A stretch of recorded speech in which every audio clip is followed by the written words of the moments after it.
Hello friend, আবারও চলে আসলাম। এই দেখুন অনেকগুলো আম নিয়ে আমি কাটা বাছা করতে বসে গেছি। আম দিয়ে আজকে ডাল রান্না করব, সেই জন্য আমি আমটাকে কেটে নিচ্ছি ভালো করে। প্রথমে আমি খোসাটাকে ভালো করে ছিঁড়ে নিলাম, তারপরে সরু সরু করে লম্বা লম্বা করে কেটে নিচ্ছি। আমটায় আঁটি বসে গেছিলো, তাই প্রচুর পরিমাণে শক্ত হয়ে গেছিলো। তারপরে কড়াই বসিয়ে পরিমাণ মতো সর্ষের তেল, দুটো শুকনো লঙ্কা ফোড়ন আর সর্ষে দিয়ে দিলাম। তারপরে আমি কেটে ধুয়ে রাখা আমগুলোকে দিয়ে দিয়েছি। এবার আমগুলোকে দিয়ে সামান্য লবণ হলুদ দিয়ে এটাকে আমি ভালো করে ভেজে নেব। সামান্য পরিমাণ হলুদ গুঁড়ো দিয়ে দিয়েছি। আর আমার প্রেসার কুকারে ডালটা সিদ্ধ করা আছে। এবার আমার আমটা ভাজা ভাজা করা হয়ে গেছে। এবার আমি প্রেসার কুকারে ডালটা ঢেলে দিলাম।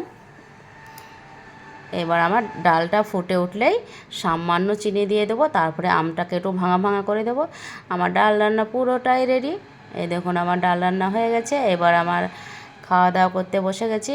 এখানে আছে গরম গরম সাদা ভাত, তারপরে আম দিয়ে ডাল, টক ডাল,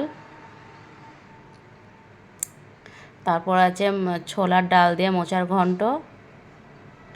এটা খেতে কিন্তু দারুণ হয়েছিল। তারপরে এখানে আছে পুঁই শাক, কুমড়ো দিয়ে পুঁই শাক আর বাটা মাছ দিয়ে বড়ি রান্না। এখানে আছে আলু ভর্তা।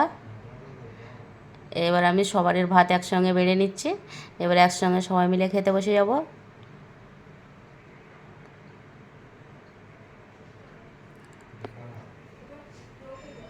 আমি সব ভাত বেড়ে নিলাম। এবার আমি তরকারিটাকে দিয়ে দিচ্ছি।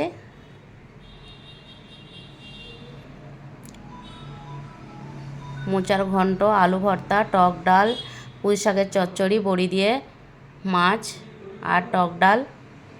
ওটা আমি আগেই খুলে রেখেছিলাম, মাছ আর শাকটা। এবার আমি দিয়ে দিলাম। এবার একসঙ্গে সবাই মিলে খেতে বসে যাব। টাটা।